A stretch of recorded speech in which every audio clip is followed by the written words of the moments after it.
Me pregunto yo en esta mañana y les pregunto a ustedes, ¿será que Dios espera algo de nosotros que Él sabe que nosotros no podemos hacer?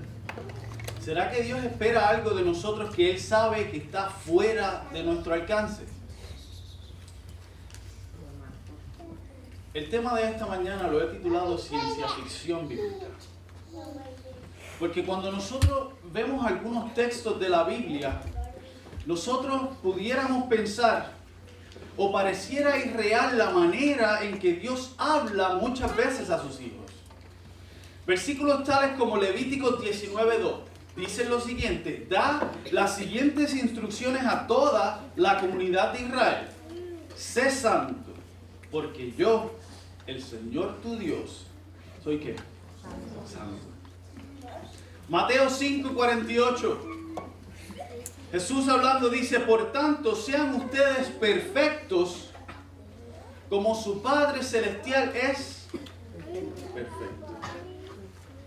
Primera de Juan 3:6, Juan hablando a la comunidad que le escribe su carta, le dice: miren, todo aquel que permanece en Él, ¿en quién? En Cristo, no peca. Todo aquel que peca no le ha visto ni le ha conocido. Y ante esto nosotros nos preguntamos, ¿será que Dios quiso decir realmente lo que nosotros vemos en estos versículos? ¿O será que simplemente Dios nos está dando algunos principios generales para guiar nuestra vida y en base a esto nosotros vivir lo mejor que nosotros podamos?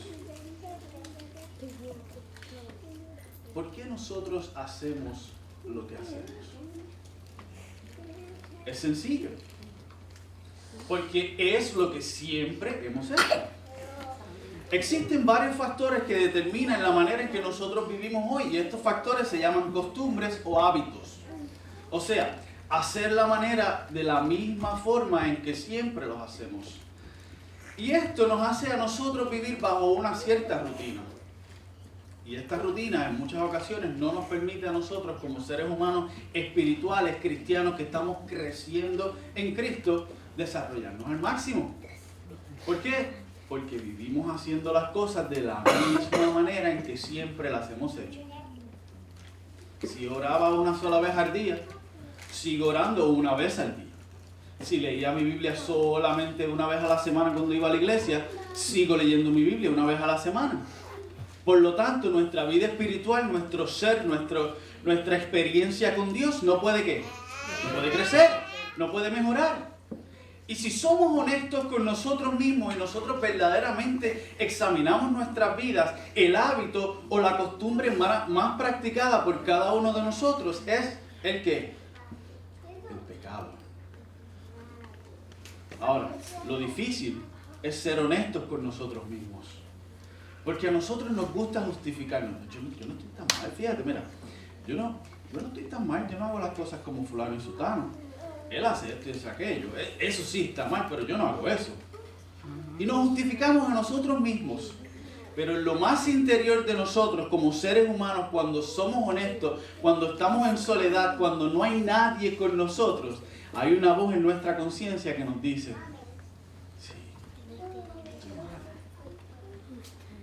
hay algo que necesito cambiar. Y en muchas ocasiones este hábito de pecar se ha hecho ya tan común que no lo vemos como algo malo. Es parte de nosotros, nuestros corazones se han endurecido de tal manera que el Espíritu Santo ya ni se siente amonestando nuestra vida. Entonces, ante esto, nosotros venimos a la iglesia una vez a la semana. Y salimos de aquí de la iglesia, salimos buscando hacer mejoras a nuestra vida espiritual. ¿Cierto o falso? Salimos buscando hacer mejoras. ¿Cómo puedo mejorar mi vida cada día? Pero yo te hago una pregunta en esta mañana y yo quiero que pienses en esto. ¿Será que en realidad la vida cristiana o una experiencia sincera con Dios es una mejora de la vida pasada? ¿Qué ustedes creen? ¿Será que nuestra vida cristiana es una mejora de la vida pasada? Ok, te lo voy a poner más concreto. ¿Será que nuestra vida espiritual, será que es hacer las cosas un poco mejor de lo que lo hacíamos antes? O sea, antes yo no guardaba el sábado. Ahora guardo la mitad. Vengo a la iglesia y después hago lo que me da la gana. O sea, antes yo tomaba licor todos los días. Ahora solo de vez en cuando, en las festividades. Antes yo no robaba. Antes yo robaba, ahora solo de vez en cuando. Antes yo me pasaba chismeando y hablando de la gente. Ahora no lo hago tanto, nada más que cuando me encuentro con mi amiga o mi amigo. ¿Será que nuestra vida espiritual es una mejora de la vida anterior? O sea, hacer las cosas menos de lo que lo hacíamos antes. Hacer las cosas malas con menos frecuencia. ¿Será que es eso? ¿Qué ustedes creen? Los veo como que no están seguros. No, familia, nuestra vida espiritual no puede ser una mejora de la vida antigua. Porque esto nos mantendría todavía, aún haciendo ¿qué? Ok, déjenme ponerle un ejemplo. Yo soy una persona casada. Tengo a mi esposa. Digamos que un día yo llegué cansado del trabajo a la casa. Llegué como a eso de las 6:30, 7 de la noche. Yo soy maestro, tengo que estar en mi trabajo a las 7:15 de la mañana. Y desde las 7 estoy fuera. Llegué a las 6:30 de la casa, a las 6:30 de la tarde a la casa. Llegué con hambre, cansado. Tenemos a la niña y mi esposa no hizo nada de comer y yo llegué esmayado, como decimos nosotros en Puerto Rico. Mi esposa no hizo nada de comer y yo vengo y le hago una perreta, le formo un show allí y me pongo a discutir con ella. ¿Por qué tú no has hecho comida? Si tú saliste a las 2:30, tú tuviste tiempo de hacer esto. ¿Está bien eso o no?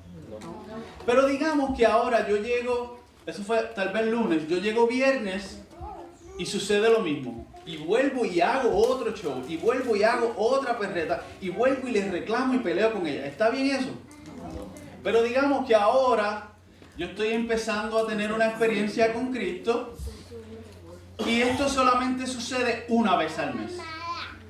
Ya no está pasando semanalmente como sucedía antes. Ahora esto pasa, ¿cuánto? Una vez al mes. ¿Está bien eso? Entonces les hago yo una pregunta. ¿Está bien el pecado en nuestras vidas aunque sea una sola vez? No. Familia, si nuestra experiencia con Dios se basara en una mejora de la vida antigua, yo quiero sugerirte en esta mañana que verdaderamente nosotros pudiéramos ver ciencia ficción en la Biblia. Veríamos cómo se piden cosas que son imposibles para el ser humano, cosas que están totalmente fuera de nuestro alcance. Entonces, nosotros podríamos vivir en paz con la clase de evangelio que se predica comúnmente hoy en día en nuestros medios y alrededor de nosotros. Un evangelio que se basa solamente ¿en qué? En la gracia. Dios hizo todo por ti, tú no tienes que hacer nada. Vive tu vida y cuando tú peques, o sea, cuando tú falles, ve a Dios, Él te perdona. Un evangelio que no enfatiza una reforma espiritual. Un evangelio que no enfatiza un nuevo nacimiento del Espíritu. ¿Y saben qué? A todos nosotros nos gusta eso. Porque nosotros como seres humanos nos gusta vivir livianamente y nos gusta vivir cómodos. Y este tipo de evangelio, el evangelio que se basa en solamente la gracia, nada de reforma, nada de restauración, nada de nuevo nacimiento espiritual, enfatiza esto. Vive tu vida como te dé la gana y en el momento en que falles, cuando peques, porque vas a pecar, ven a Dios y Él te perdona. Y ahí se acabó todo el problema, ¿verdad? Se resolvió el problema. ¿Cuál es el problema con este tipo de mensaje y con este tipo de evangelio? Bueno, familia, el problema con este mensaje, el problema con este tipo de evangelio es que nosotros hemos aprendido a tolerar el pecado en nuestras vidas. Hemos aprendido a vivir en sociedad con el pecado en nuestras vidas. Vivimos pensando que podemos ser salvos mientras practiquemos el pecado. No, pero Dios entiende. Él sabe que nosotros como seres humanos no podemos vivir sin ¿qué? Sin pecar. Y por lo tanto nosotros podemos ser salvos sin nacer de nuevo. ¿Cierto o falso? ¿Qué dijeron? Entonces, ¿por qué vivimos tolerando el pecado? a veces nosotros nos vamos más allá. Y a veces nosotros buscamos versículos en la Biblia, como por ejemplo, y este es el favorito de muchos, Romanos capítulo 7. Y vemos allí el dilema de Pablo, ¿verdad? Y buscamos específicamente Romanos 7, 19, donde Pablo nos dice, porque no hago el bien que quiero. ¿No hago qué? El bien que quiero. Sino el mal que no quiero, eso hago. Y entonces, de paso, un examen cuidadoso de este capítulo nos revela y nos enseña otra cosa a lo que comúnmente interpretamos. Pero, cuando buscamos estos versículos, utilizamos estos versículos y nos sentimos cómodos porque aparentemente, y digo aparentemente, justifican nuestra manera de pensar acerca del pecado en nuestras vidas. Y si a nosotros hablamos de Cristo y de la manera que Él venció el pecado, ni te digo, lo vemos como la última fantasía bíblica. Decimos creer que Él lo hizo, pero no yo, eso fue Cristo. No vemos su historia como algo posible para nosotros. Entonces yo me pregunto, si eso es así, si la historia de Cristo no es posible para mí, ¿por qué Cristo le dijo a sus discípulos, porque ejemplos he dado para que como yo he hecho, ¿qué cosa? Ustedes también hagan. Y yo sé lo que estás pensando y tal vez lo que me vas a decir, Sam, está sacando el texto fuera de su contexto. Cuando Cristo dijo eso, Cristo se estaba refiriendo al lavamiento de los pies con sus discípulos. O sea que Cristo lo que está diciendo es, laven ustedes también los pies, así como yo le he lavado los pies a ustedes. Pero te pregunto yo, ¿acaso no vino Cristo a darnos ejemplo de cómo vivir?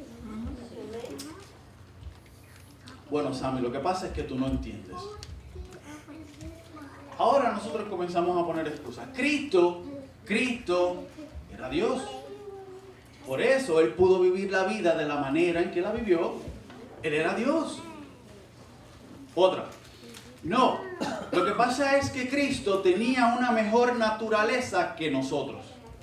Él tenía una mejor naturaleza, unas mejores inclinaciones que las tuyas y las mías. ¿Cierto eso? Tenía una mente más pura. Él no pensaba como tú y como yo. Él tenía una mente más pura. Por eso fue que Él vivió como vivió.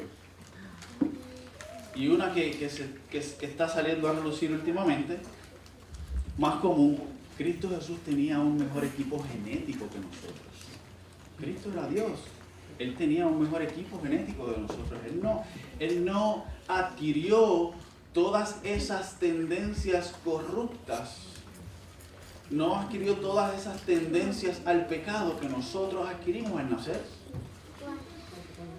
Sin embargo, la Escritura es clara y cuando nosotros vemos versículos como Hebreos 4:15 que dice, porque nosotros no tenemos un sumo sacerdote que no pueda ¿qué?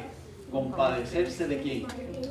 De nosotros, de nuestras debilidades, sino uno que fue tentado en todo según nuestra semejanza, pero ¿qué? ¿Pero qué? Sin pecado. En esta mañana, familia, a mí me gustaría proponer que un mejor entendimiento en 3 áreas podría hacernos entender mejor todo el problema planteado anteriormente. Estas 3 áreas son, número 1, el pecado. ¿Qué es pecado? Número 2, la misión de Cristo. ¿A qué vino Cristo a esta tierra? Y número 3, la naturaleza de Cristo Jesús. Así que vamos a comenzar con la primera. ¿Qué es pecado? Esa sería la pregunta más fundamental que nosotros pudiéramos hacernos. ¿Qué es pecado? Y para ser totalmente sinceros, la respuesta a esta pregunta depende totalmente de qué tipo de evangelio nosotros creamos. ¿Cómo? ¿De qué tipo de evangelio nosotros creamos? ¿Sí?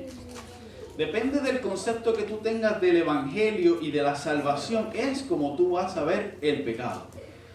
Yo puedo vivir y tolerar el pecado en mi vida si veo el evangelio de una manera específica. Y yo puedo despreciar y odiar el pecado en mi vida si veo el evangelio y la salvación de otra manera específica. El concepto de la salvación está íntimamente relacionado con el concepto del pecado. Pues de lo que tiene que ser salvo el ser humano es del problema de qué. ¿De qué tenemos que ser salvos nosotros? ¿Cuál es nuestro problema? El pecado. Y en esta mañana yo quisiera enfatizar que esto es un punto de suma importancia en la vida de cada cristiano. Entender qué es pecado.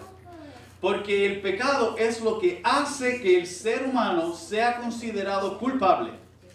Tan culpable ante Dios que moriría en las llamas del infierno si Dios no lo perdonara. Ahora, comúnmente nosotros podemos ver dos definiciones de pecado circulando en nuestro entorno y tristemente muchas veces incluyendo nuestras iglesias. La primera definición es conocida como el pecado original.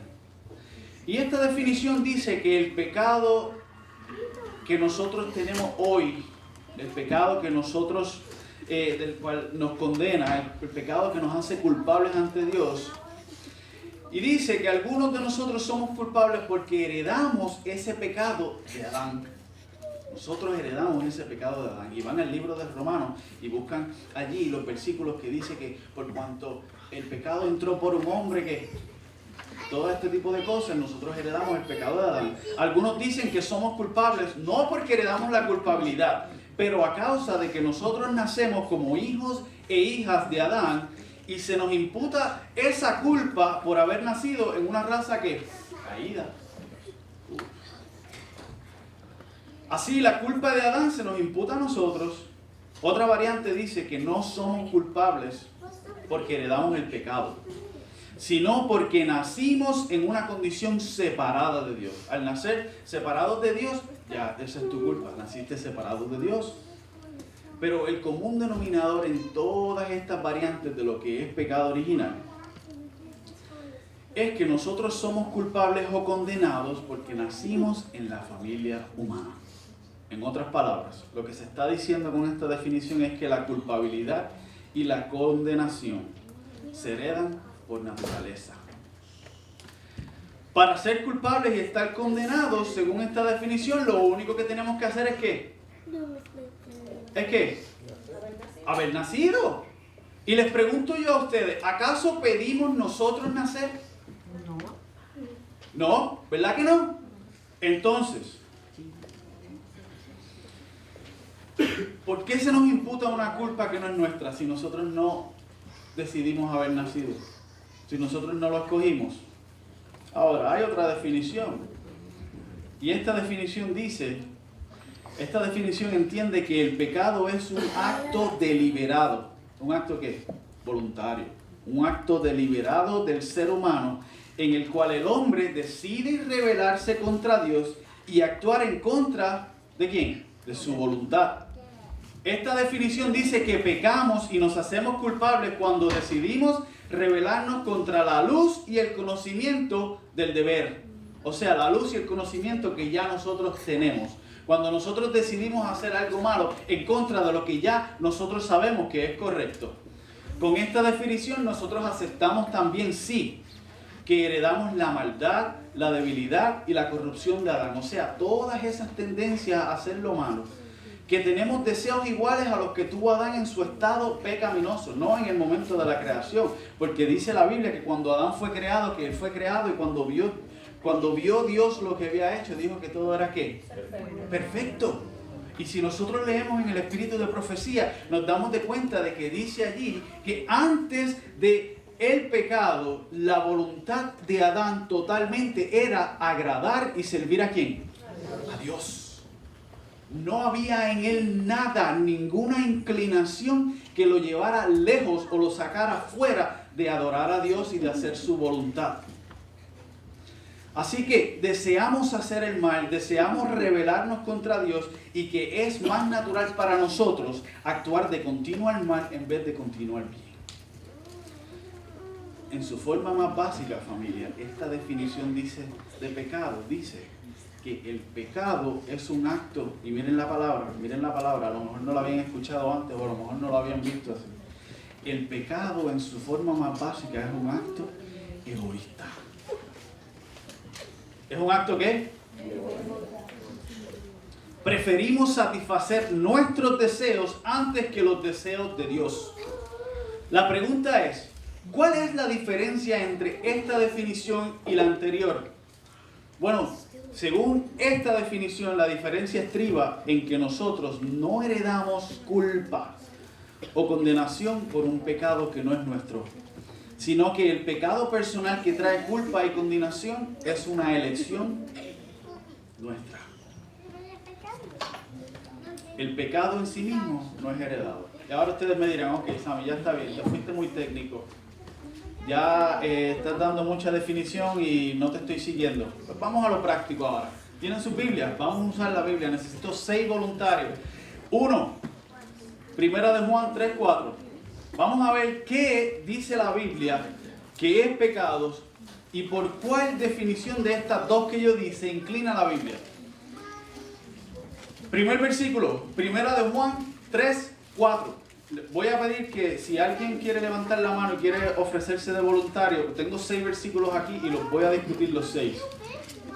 El primero es Primera de Juan 3:4. ¿Algún otro voluntario que quiera buscar Proverbios 10:19? Gisela, gracias. Proverbios 10:19. Necesito otro voluntario. Proverbios 14:21. Sí, Alexandra. Otro más. Proverbios 24:9. Mercedes, gracias. Uno más. Romanos 14:23. Jaime, sí, gracias. Y el último, Santiago 4:17. ¿Quién puede ser? Santiago 4:17. Yasmin, gracias. Bueno, familia, ¿alguno de ustedes tiene el primero? Primera de Juan 3:4. ¿Alguien lo tiene? Miriam, por favor, gracias. Todo el que comete pecado quebranta la ley, pues el pecado es la transgresión de la ley. ¿Qué es el pecado? ¿Qué es el pecado? ¿Qué ley? ¿Y qué es la ley de Dios? Los 10 mandamientos. Y ustedes me van a decir, no. Cuando yo leo el Nuevo Testamento, yo no veo los 10 mandamientos ahí. Eso es algo viejo, eso allá. Cristo vino y abolió esa ley. Cristo dice que el mandamiento es que amar a Dios con todo tu corazón y con toda tu fuerza. ¿Y qué? ¿Y a tu prójimo cómo qué? Y les pregunto yo, ¿acaso la ley de Dios, los 10 mandamientos allá en el Antiguo Testamento que se dieron en el Sinaí a Moisés, que se relata en el Éxodo, no tienen que ver con amar a Dios por encima de todas las cosas con todo tu corazón y a tu prójimo como a ti mismo? ¿No tiene que ver eso con eso? Pero entonces, ¿y por qué Jesús no lo sigue? Familia, cuando nosotros vemos la ley de Dios, cuando nosotros vemos el carácter de Dios, un carácter de amor, nos damos cuenta de que el amor de Dios se expresa y se revela a nosotros a través de los 10 mandamientos. No tendrás dioses ajenos delante de mí, no te inclinarás a ellos ni los honrarás. No tomarás el nombre de Jehová tu Dios en vano. Acuérdate del día de reposo para santificarlo. Entonces, esos 4 mandamientos que se dieron ahí, ¿tienen que ver con el amor nuestro a Dios? Sí, pues claro que sí. Y entonces ahora empezamos en el 5. Honra a tu padre y a tu madre para que tus días se alarguen en la tierra que Jehová tu Dios te da. No matarás, no cometerás adulterio, no hurtarás, no hablarás contra tu prójimo falso testimonio, no codiciarás. ¿Acaso no tiene que ver eso con mi prójimo, con mi hermano? Amar a mi prójimo como a mí mismo. Si yo lo amo, ¿por qué voy a desobedecer a mis padres? ¿Por qué voy a desobedecer a mis padres? ¿Por qué voy a matar a alguien que yo amo? ¿Por qué le voy a mentir? ¿Por qué le voy a robar? ¿Por qué me voy a hacer cosas o a desear las cosas que él tiene? Su mujer, su carro, su familia, ¿Por qué? Significa eso que... ¿Me entienden? ¿Me siguen? O sea que el pecado es ¿qué? Infracción de la ley. Juan nos dice a nosotros, todo el que comete pecado infringe ¿qué? La ley. Porque el pecado es infracción de la ley. Así que familia, yo te quiero invitar en esta mañana, que esta tarde, cuando estés en tu casa o en algún momento en la semana, cojas tu Biblia, vea Éxodo capítulo 20, vea Deuteronomio también y lo puedes ver nuevamente allí. Lee los 10 mandamientos de Dios y pregúntate a ti mismo si los estás cumpliendo como Él espera. No le tienes que decir a nadie. Sé honesto contigo mismo. Ahora, la segunda persona, Proverbios 10:19. ¿Quién lo tiene? Gisela, si no me equivoco, creo que eres tú, por favor.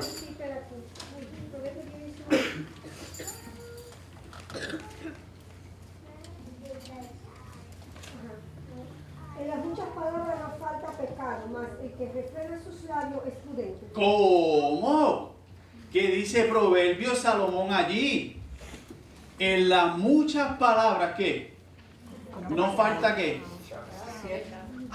Tú me estás diciendo a mí, Sammy, que chismear de más y hablar de la gente de más es pecado. No, yo no. Lo dice Salomón ahí en la Biblia. Te lo mandó a decir Dios. O sea que, ¿qué pasa?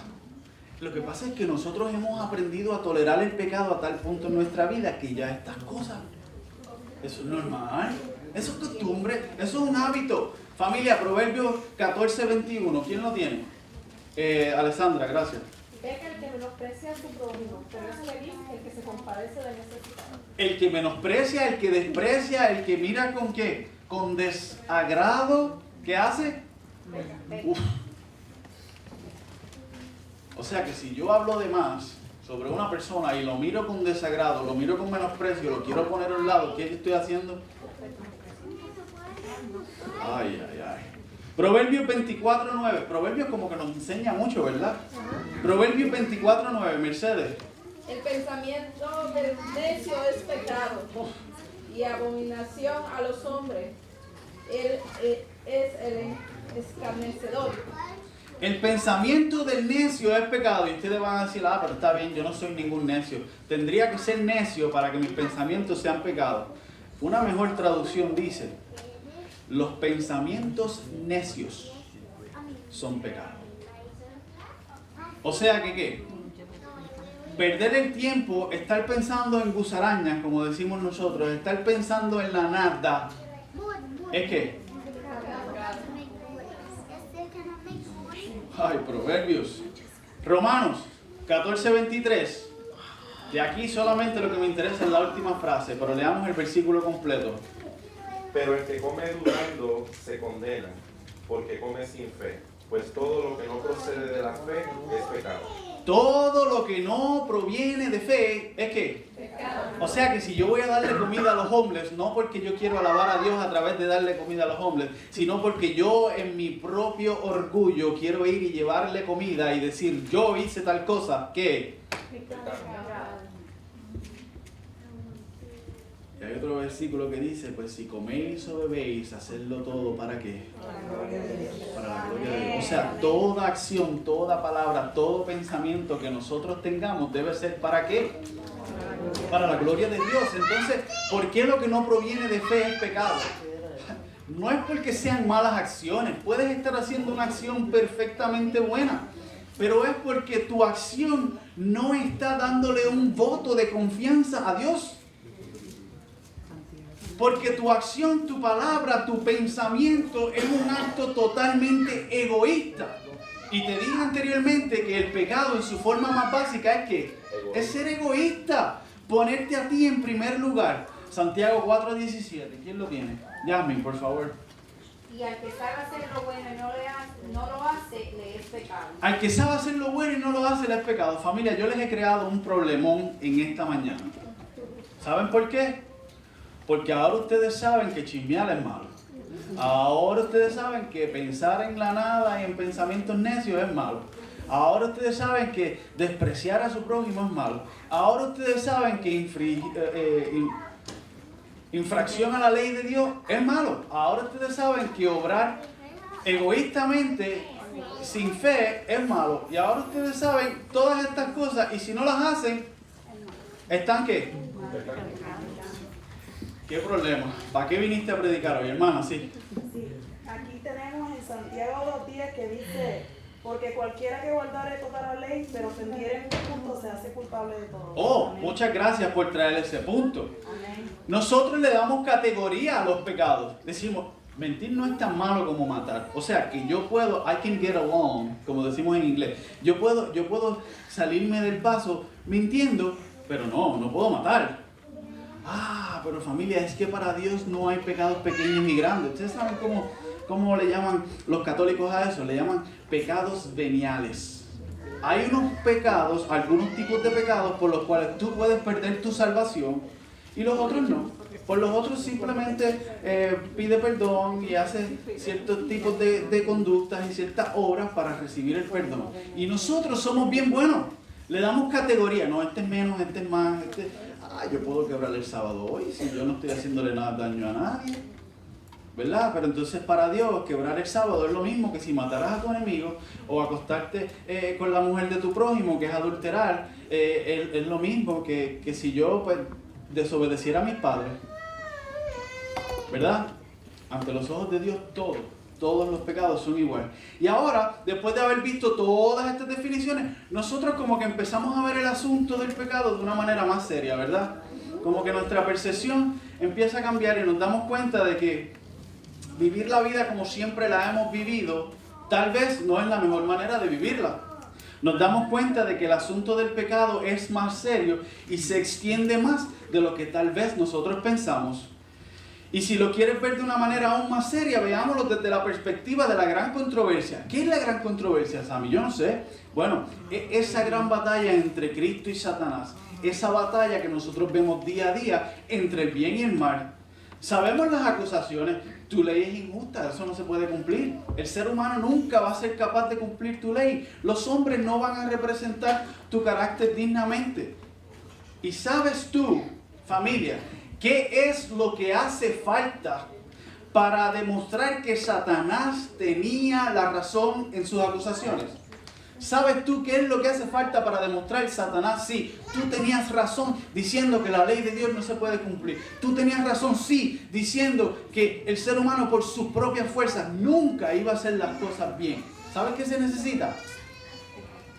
Un pecado de un hombre una sola vez. ¿Cuántos? Muchos. Uno de un hombre una sola vez. Dios dice, por mi amor, por mi misericordia, por mi fortaleza en ellos pueden ser vencedores. Pero en ese momento en el que tú pecas, en el que tú decides hacer las cosas en contra de Dios, tú le estás diciendo a Dios, no, Satanás tenía razón, porque un pecado de una persona una sola vez es lo que hace falta para demostrar que Satanás tenía razón. Eso es irreal, diríamos. Eso es irreal. Dios no me puede pedir a mí que yo viva sin pecado. Pero, ¿será que de verdad Dios nos permite o ve bien que nosotros permanezcamos en el pecado? ¿Lo ve bien Dios? Familia, podemos vivir sin pecar. Sammy, te mandaste lo que dijiste ahora. ¿Qué dijiste? ¿Cómo que vivir sin pecar? Tú me estás diciendo a mí que yo puedo vivir sin pecar. Y yo te lo voy a decir así.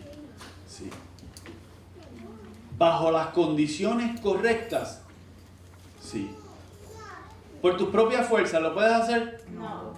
¿Como ser humano? No. Si esto no fuera así, Dios no te lo pediría.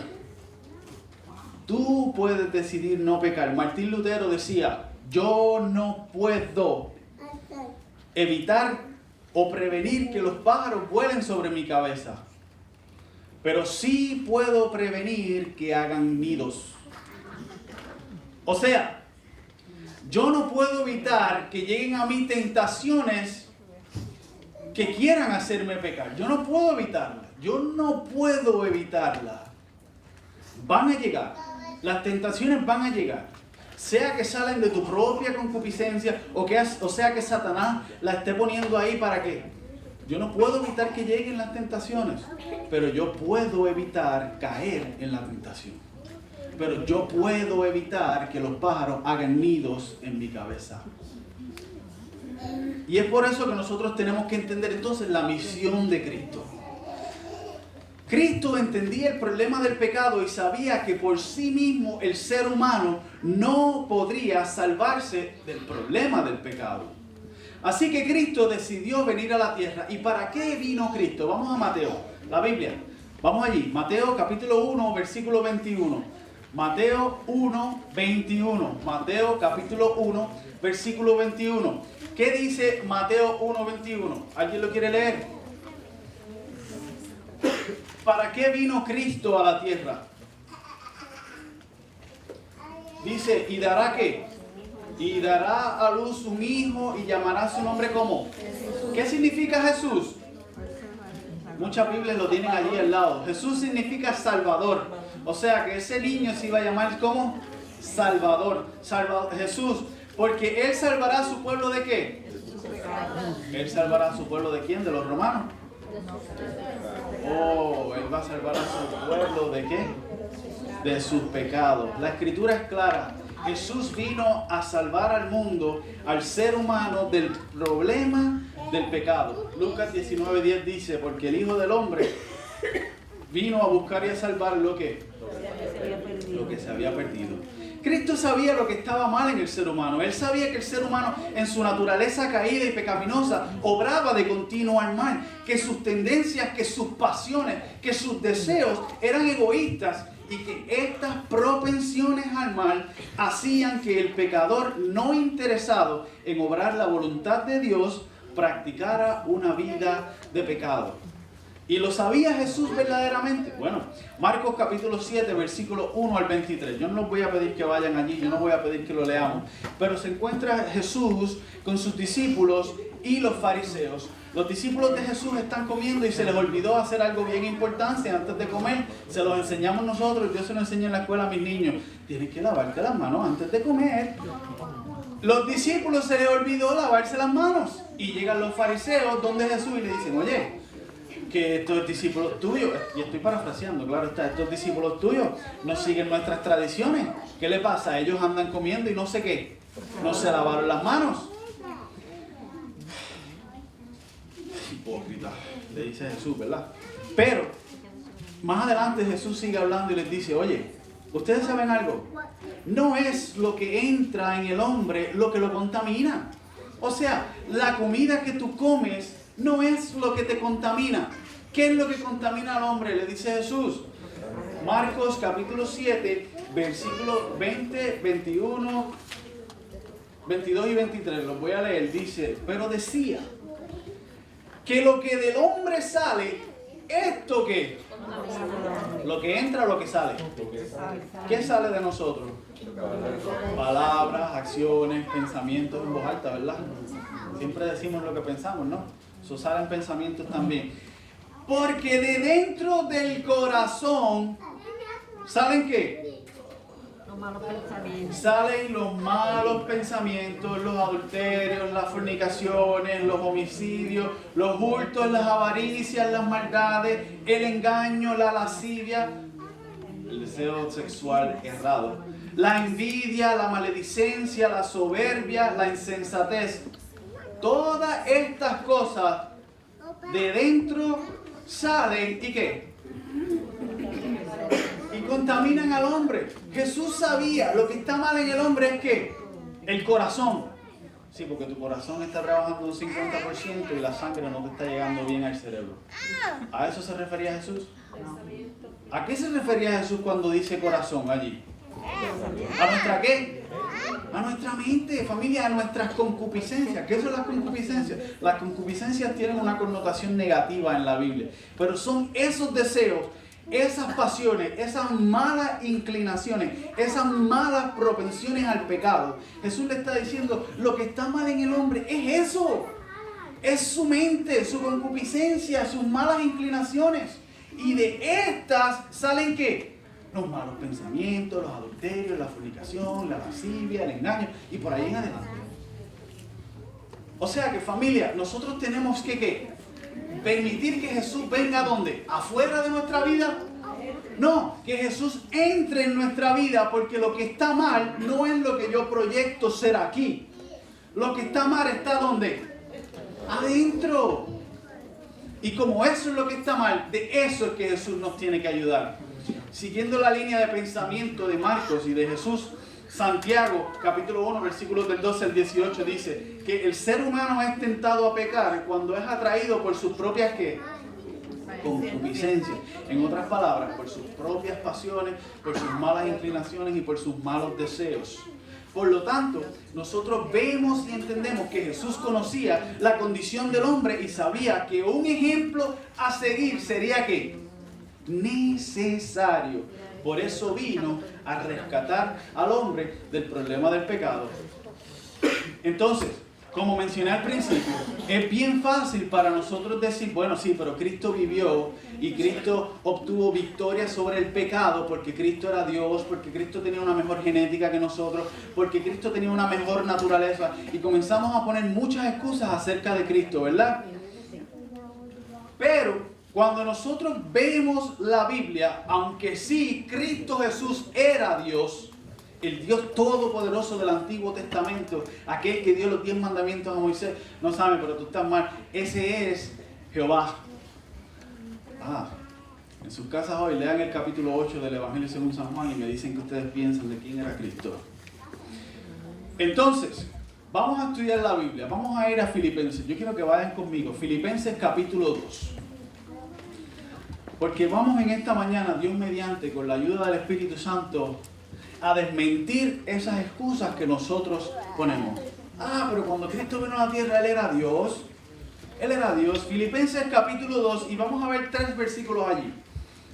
Esos 3 versículos son versículos 5, 6, 7 y 8. Perdón, eran 4. Filipenses 2, del 5 al 8. Y voy a leer yo para ganar un poquito de tiempo. Dice, haya pues en vosotros, ¿qué? El mismo sentir. La palabra correcta allí es mente. La palabra correcta allí es mente. Haya pues en ustedes la misma mente que hubo en ¿quién? En Cristo Jesús, el cual siendo en forma de Dios, les pregunto, ¿Cristo era en forma de Dios o era Dios? Era Dios.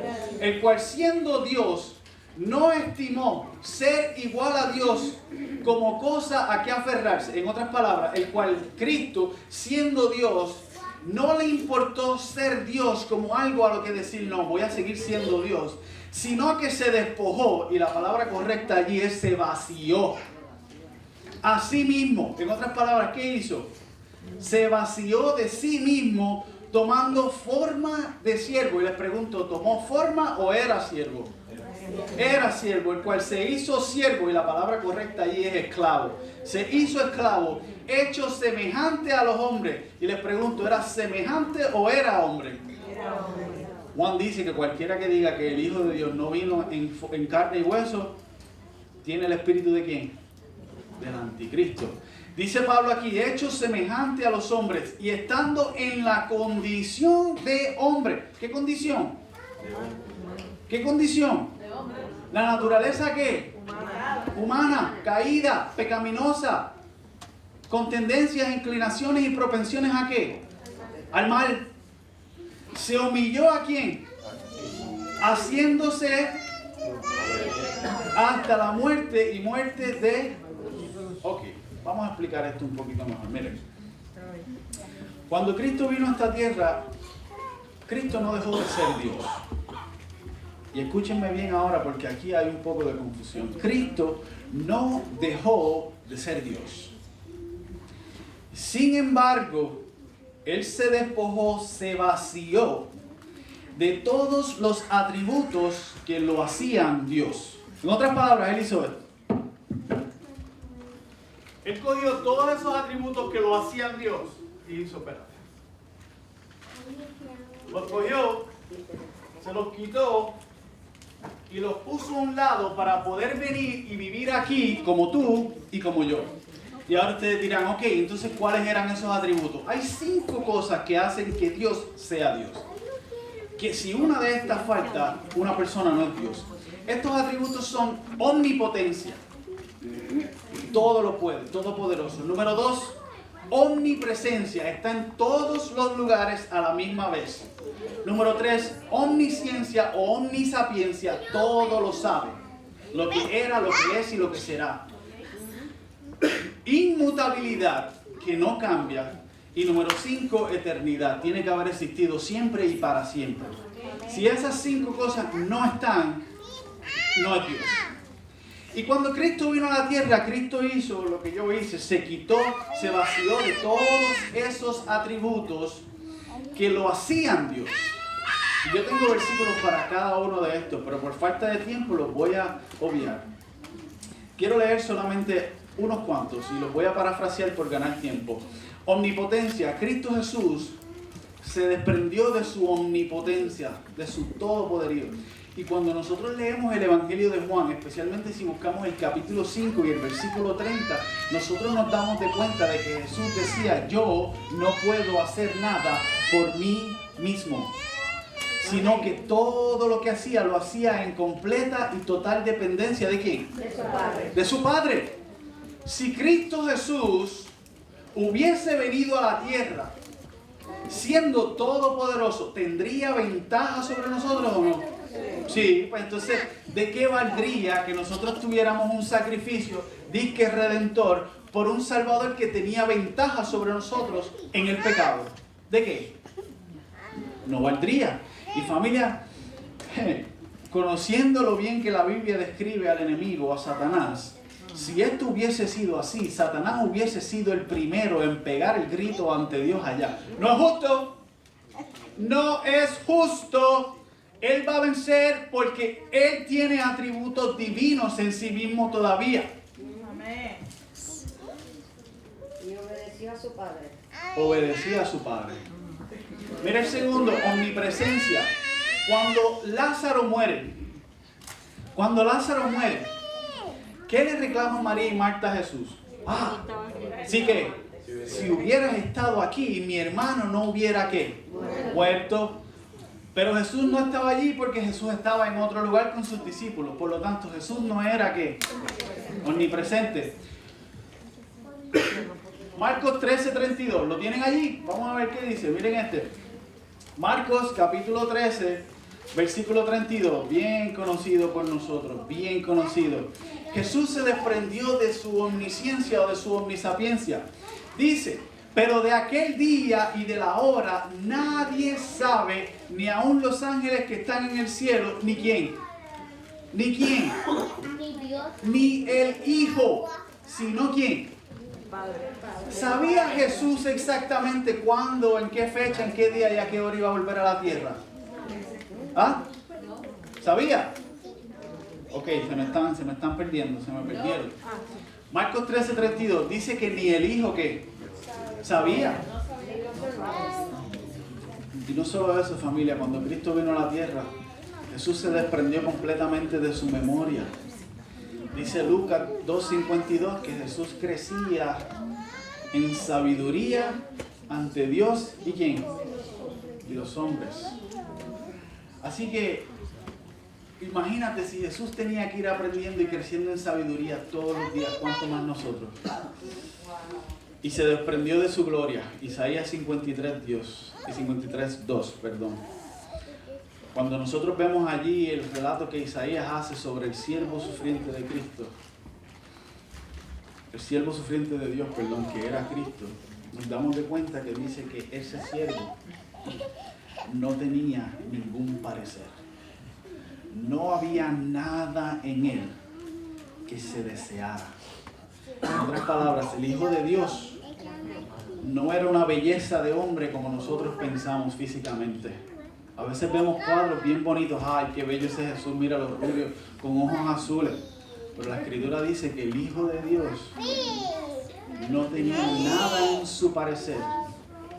Nada en su parecer que lo hiciera gloriarse de sí mismo. Amén. Sin embargo, demostraba un carácter, un temperamento que nadie ha revelado todavía. Sus ojos, su mirada demostraba una bondad, un amor que nadie, ningún ser humano ha reflejado jamás. Amén. Y yo le doy gloria a Dios por eso. Amén. Jesús dejó todos los atributos que lo hacían Dios para poder ser tentado y liderar por su ejemplo al ser humano. Santiago 1:13 dice, Dios no puede ser tentado por el mal. Por lo tanto, para que Cristo pudiera venir a esta tierra y ser tentado, no podía ser Dios. Si Cristo hubiese venido a la tierra como Dios para darnos ejemplo de cómo vencer esto, no sería justo, pues Él tendría ventajas que nosotros como seres humanos no tenemos. Tendría todos los atributos mencionados anteriormente. Entonces, este asunto de vencer el pecado y de vivir vidas perfectas en santidad ante Dios sería total ciencia ficción en la Biblia. No sería una realidad, sería una fantasía. Cuando Cristo vino a la tierra, Cristo tomó nuestra naturaleza caída, nuestra naturaleza pecaminosa y todo lo que eso envuelve. Se hizo carne, nació bajo las leyes de la herencia y sin embargo, dice Pablo en Romanos 8:3, que condenó al pecado ¿en la qué? En la carne. En otras palabras, venció al pecado en su naturaleza pecaminosa. Venció al pecado en su naturaleza caída. Y si Cristo venció, tú también puedes vencer. Amén. Familia, mírate esta cita. Deseada a toda la gente, página 32. Habría sido una humillación casi infinita. ¿Una humillación qué? Casi infinita. Para el Hijo de Dios revestirse de la naturaleza humana, aun cuando Adán poseía la inocencia del Edén. ¿Cómo? Hubiera sido una humillación para Dios el tomar la naturaleza humana aun cuando Adán era perfecto antes de pecar. Aun cuando Adán todavía era inocente. Pero no termina allí. Dice la cita, pero Jesús aceptó la humanidad cuando la especie se hallaba debilitada por 4,000 años de pecado.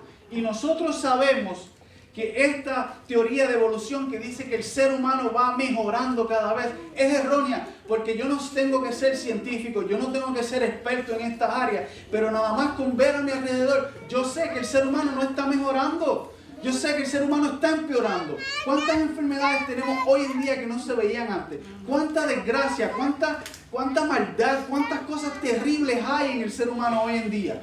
A medida que el tiempo pasa, yo quiero sugerir que la raza humana va empeorando, porque más lejos, más distante hemos estado de ese lugar donde fuimos perfectos. Y dice que Cristo Jesús tomó la naturaleza humana, tu naturaleza, la mía, esa naturaleza débil, ¿después de cuánto? Después de 4,000 años de pecado. Como cualquier hijo de Adán, aceptó los efectos de la gran ley de la herencia. Yo voy a hablar de esto ahora para que entendamos. Y la historia de sus antepasados terrenales demuestra cuáles eran aquellos defectos. Mas Él vino con una herencia tal para compartir nuestras penas y tentaciones y darnos el ejemplo de una vida sin pecado. Amén. La ley de la herencia y sus antepasados, ¿qué es eso? Si nosotros leemos Mateo capítulo 1, un capítulo bien aburrido, vemos que fulano engendró a tal y sutano engendró a este y el otro engendró al otro y este y de tal más José y el hijo de María, Jesús. Cuando nosotros vemos, nos damos de cuenta de ¿qué? De que los antepasados de Cristo Jesús eran estrellas bíblicas. David, Salomón, Rahab, Manasés, Roboam y todas estas estrellas bíblicas. Pero son estrellas bíblicas porque David era un hombre según el corazón de Dios. ¿O sí? ¿Y qué hizo David?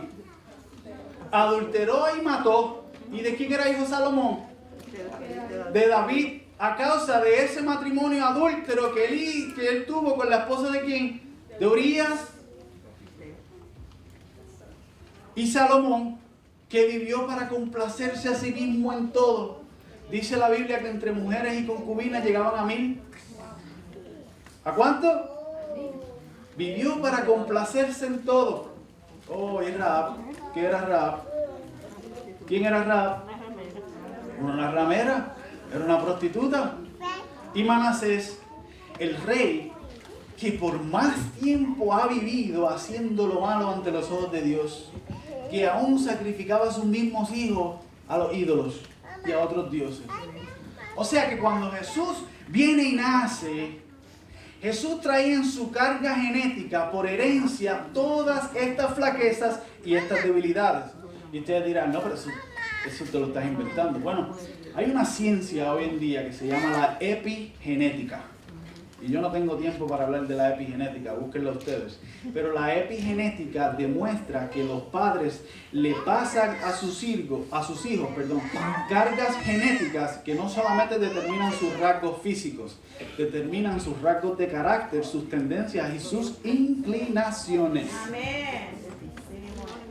Así que cuando vemos los casos estrellas en la vida de Cristo Jesús, en su genealogía, en su generación, sabemos que Cristo vino a la tierra cargando los genes que tenían tendencias al adulterio, a la fornicación, al homicidio, a la idolatría, al egoísmo.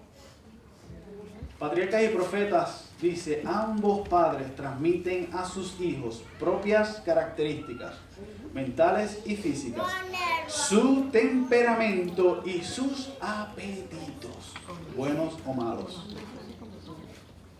Por lo tanto, existía, familia, la posibilidad de que Cristo Jesús pudiera caer en pecado también. De hecho, cuando Él estuvo aquí en la tierra, fue tentado igual que nosotros en todo. Y Hebreo dice que fue tentado en todo, pero ¿sin qué?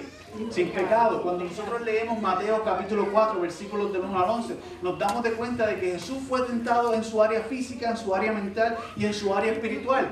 Llega Jesús al desierto, dice que lo llevó ¿quién? El Espíritu al desierto. O sea, la voluntad de Jesús propia, su naturaleza, su voluntad pecaminosa, su voluntad caída, no quería ir al desierto. Pero dice que el Espíritu, dependiendo totalmente de Dios, llegó al desierto y Satanás lo primero que hace es que lo tienta y le dice, oye, pero tú tienes hambre, coge estas piedras y conviértelas en pan para que coman. Ah, lo tentó físicamente. ¿Y qué le dijo Jesús? Familia, le dijo Jesús, no solo de pan vivirá el hombre, mas sino de qué? De toda palabra que sale de quién? De la boca de Dios. Después de eso le dice, oye, pues ven conmigo, mira, te voy a llevar aquí a este lugar bien alto y tírate por ahí para abajo, porque escrito está. Ah, ¿porque qué? Escrito está. Cristo le citó un escrito está y ahora Satanás le dice, pues mira, pues escrito está también que Dios mandará a sus ángeles contigo para que te cuiden. Tírate por ahí para abajo. ¿Y qué pasó? Jesús le dijo, no tentarás al Señor tu Dios. Eso fue una prueba ¿qué? Mental. Probando el conocimiento espiritual que tenía Cristo. Y ahora espiritualmente le dice, bueno, pues ahora sí, mírate todos estos reinos. Si postrado que me adoras, todos serán tuyos. Amén. ¿Qué hizo Dios? ¿Qué le dijo? ¿Qué hizo Jesús? No, estás equivocado. Pero para darnos ejemplo, para enseñarnos cómo vivir en esta naturaleza pecaminosa, Cristo venció la tentación. Y Cristo hizo varias cosas. Número uno, Cristo se negó a sí mismo y le dio el primer lugar de su vida al Padre. Número dos, sometió su voluntad a la de su Padre Celestial todos los días. ¿Y qué problema Porque el problema que nosotros tenemos es ese egoísmo que no nos permite rendirnos a Dios. ¡Qué problema! Yo quiero vivir mi vida como me dé la gana. Ah, pero yo quiero ser salvo, Señor. Yo sé que tú me vas a salvar. Toma el control de mi vida. Y cuando el Señor está tomando el control de tu vida, que te está apartando de las cosas que son malas, pero que te gustan mucho, Señor, échate para allá, dame un ladito aquí. Yo también quiero lidiar mi vida como yo quiero. Entonces empezamos los dos, ¿qué? No, Señor, un poquito tú y un poquito yo. Pero esto no funciona así. Esto no funciona así. Cuando nosotros pecamos, cuando nosotros verdaderamente decidimos por nuestra propia voluntad hacer lo que está mal ante los ojos de Dios, nos damos de cuenta de que verdaderamente Jesús no está en nuestra vida. Léete 1 de Juan capítulo 3 completo, versículos del 4 al 9, y te vas a dar de cuenta de que cuando el ser humano peca, niega que conoce a Dios. Porque aquel que permanece en Él, ¿qué dice la Escritura? No peca. O sea, escúchame bien lo que te voy a decir en esta mañana. Y si algo, yo sé que he hablado un montón, pero si no te acuerdas de nada de lo que dije, acuérdate de esto. Lo que nosotros como seres humanos tenemos que buscar es permanecer en Cristo. Y pareciera para ti una fantasía que yo te diga, sí, puedes vivir sin pecado. Y tú vas a decir, no, eso es irreal, no es posible. Pero cuando tú permaneces en Cristo, es una consecuencia inevitable que tu vida es sin pecado ante los ojos de Dios. Es inevitable. Y si nosotros pensamos que nosotros mismos podemos vencer el pecado, estamos equivocados. O sea, no va a llegar un punto en tu vida, no va a llegar un punto en mi vida en el que yo diga, ya, yo no peco más. Porque como seres humanos propios no podemos, no tenemos la fuerza. Pero cuando miramos a Cristo Jesús, cuando permanecemos en Él, entonces la consecuencia inevitable es que yo no peco. Así que examina tu vida. Cada momento en el que tú has pecado, esos pecados que cometemos a sabiendas, ¿por qué surgen? ¿Por qué salen? Porque nos separamos de Dios. Y dice la Escritura, Juan capítulo 15, separados de mí, dice Cristo en Juan capítulo 15, separados de mí, nada podéis ¿qué? Hacer. Jesús dependía de su Padre y por sobre todas las cosas, Jesús oraba constantemente. Y nosotros queremos vencer como Cristo venció, pero no queremos hacer las cosas que Él hacía. Hay una cita de la hermana White que dice, ningún ser humano ha vencido como Cristo, porque nadie ha vivido como Cristo. Si nosotros viviéramos como Cristo Jesús, una vida sin pecado sería el estándar. Pero no vivimos como Cristo. Y por todas estas cosas que nosotros podemos acercarnos confiadamente a Cristo para que nos ayude a vencer. Él vivió todo lo que nosotros vivimos y entiende por lo que pasamos al momento de ser tentados y estamos expuestos al pecado. La pregunta que yo te hago en esta mañana es, ¿existe ciencia ficción en la Biblia? ¿Acaso nos pide Dios algo que está fuera de nuestro alcance? Y como dije, un ser humano que someta su voluntad a Dios es un ser humano capaz de hacer todo. Quiero que vayamos a la lectura bíblica. Tito, capítulo 2, versículos 11 al 14. Ya estamos resumiendo, familia. Tito, capítulo 2, versículos 11 al 14. Tito, capítulo 2, versículos 11 al 14. Me gusta mucho la nueva versión internacional. Y la voy a leer, dice lo siguiente. En verdad, Dios ha manifestado a toda la humanidad su ¿qué? Su gracia, la cual trae ¿qué? En otras palabras, esa gracia, esa actitud de benevolencia gratuita que Dios nos da a nosotros, que la llamamos como perdón de pecados, justificación, santificación, nos enseña ¿a qué? A rechazar la impiedad y las pasiones mundanas. O sea, cuando nosotros aceptamos esa gracia de Dios, cuando nosotros aceptamos ese perdón de Dios y lo ponemos en obra en nuestras vidas, este perdón nos debe enseñar a nosotros ¿a qué? A rechazar la impiedad y las pasiones mundanas, o sea, esos deseos mundanos que me llevan al mal. Así podremos vivir en este mundo, dice Pablo, con justicia, con piedad, y esta es la palabra que me gusta de esta versión, con dominio propio. Porque a nosotros se nos manda a controlar y a mantener en sujeción nuestras pasiones carnales.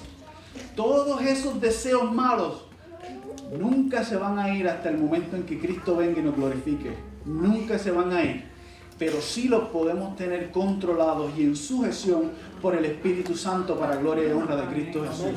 Y es por eso que cuando aceptamos esa gracia que trae salvación, aprendemos a rechazar la impiedad y las pasiones mundanas, aprendemos a vivir en este mundo con justicia, con piedad y con dominio propio, mientras nosotros ¿qué? Esperamos la bendita esperanza, es decir, mientras esperamos la gloriosa venida de nuestro gran Dios y Salvador Jesucristo. Él se entregó por nosotros para rescatarnos de toda maldad y purificar para sí un pueblo elegido, dedicado a hacer el bien. Y tú me dirás todavía, pero es que es tan difícil, yo no sé si eso se va a lograr. Bueno, pues, si tú no estás seguro si eso se va a lograr, yo te voy a decir que leas esta tarde también en tu casa Apocalipsis capítulo 7 y Apocalipsis capítulo 14. Te vas a darle cuenta que la Biblia describe allí un grupo de gente que se llaman los 144,000. Y ese grupo de gente, los 144,000, dicen que van a ser una gente que vivan puros ante los ojos de Dios en el momento antes de su venida. Y tienen unas características, mira, tienen el sello de Dios en su frente. ¿Y el sello de Dios qué es? Bueno, pudiéramos decir muchas cosas del sello de Dios, pero cuando leemos en el capítulo 14 dice que el sello de Dios, que estos 144,000, lo que tienen plasmado en su frente es ¿qué? El nombre de Dios. ¿Y qué es el nombre de Dios? Su carácter. Estas personas van a vivir como Dios quiere, van a hacer lo que Dios quiere, van a hablar lo que Dios quiere y van a pensar lo que Dios quiere. Y si permanecemos en Cristo, ¿qué sucede? Una vida sin pecado. Ajá. Así que estos 144,000 al reflejar el carácter de Dios, reflejan una vida sin pecado antes de la venida de Cristo Jesús. Dice que no se contaminaron con mujeres, que son vírgenes, no se haya mentira en sus bocas y sobre todas las cosas son sin mancha delante de Dios. Habían dos niños jugando en un lago que estaba frisado. Era invierno y estaban patinando sobre el lago. Pero de repente el hielo se rompe y uno de los niños se cae al agua y se está ahogando. Cuando su compañerito vio esto, dice que asustado y buscando la manera de ayudar a su amigo, cogió una piedra y comenzó a darle al hielo. Y dice que comenzó a darle al hielo hasta que rompió el hielo. Y cuando rompió el hielo, pudo sacar a su amigo, rescatarlo y salvarlo. Se llamó al 911, llegaron los bomberos y todo este tipo de personal de emergencias médicas. Y cuando llegaron allí se dieron de cuenta de que el hielo era bien grueso. Y se preguntaron cómo era posible que un niño hubiera roto el hielo de tal manera para salvar a su amigo. Y llegó un anciano y le dice, yo sé cómo él lo hizo. Y los bomberos lo miran, sí, ¿cómo lo hizo? Llegaron todos y se asombraron. Y él le dice, ¿saben cómo lo hizo? No había nadie que le dijera que no se puede hacer. No había nadie que le dijera que no se puede hacer. ¿A quién queremos nosotros escuchar hoy? ¿A quién queremos nosotros creer en este mundo? Por mucho tiempo, familia, nosotros hemos estado pasando nuestras vidas escuchando el no se puede. Dios no quiso decir eso en su palabra. Dios sabe que vivir una vida sin pecado está fuera de nuestro alcance. Eso no se puede. Y lamentablemente le hemos prestado más atención a esas voces que a la voz de Dios diciéndonos, dale, tú puedes. Yo no te voy a pedir algo que esté fuera de tu alcance. Ven a mí, yo te voy a dar la fuerza, yo te voy a sostener, yo creo en ti. Amén. Y por muchos años hemos vivido en esto. Pero yo quiero invitarte en esta mañana a que ya dejes de escuchar lo que te diga la gente. Si alguien piensa que eres un loco, que eres un fanático, que lo piense. Amén. Al final del día es tu salvación, no es la de nadie más. Es tu vida. Y mientras tú vivas para vindicar el carácter de Cristo, mientras tú vivas para darle voto de confianza a Dios, Dios te va a sostener. Amén. Pero familia, tenemos nosotros que tomar la decisión de vivir sin pecado. Y así de radical como se escucha, así de difícil como se escucha, así de posible es para nosotros. Porque Dios está a nuestro lado. Amén. El nene lo hizo porque no había nadie que le dijera que no se podía hacer. Y nosotros podemos hacerlo también. Amén. Pero tristemente hemos escuchado esa voz que nos dice, no, tú no puedes. Y nosotros hemos vivido creyendo que no podemos. Pero Cristo Jesús vino a dar ejemplo para que así como Él hizo, nosotros también lo podamos hacer. Y sabes, en esta mañana, si quieres vencer el pecado, pues tú puedes. Porque todo lo puedes en Cristo que te fortalece. Amén.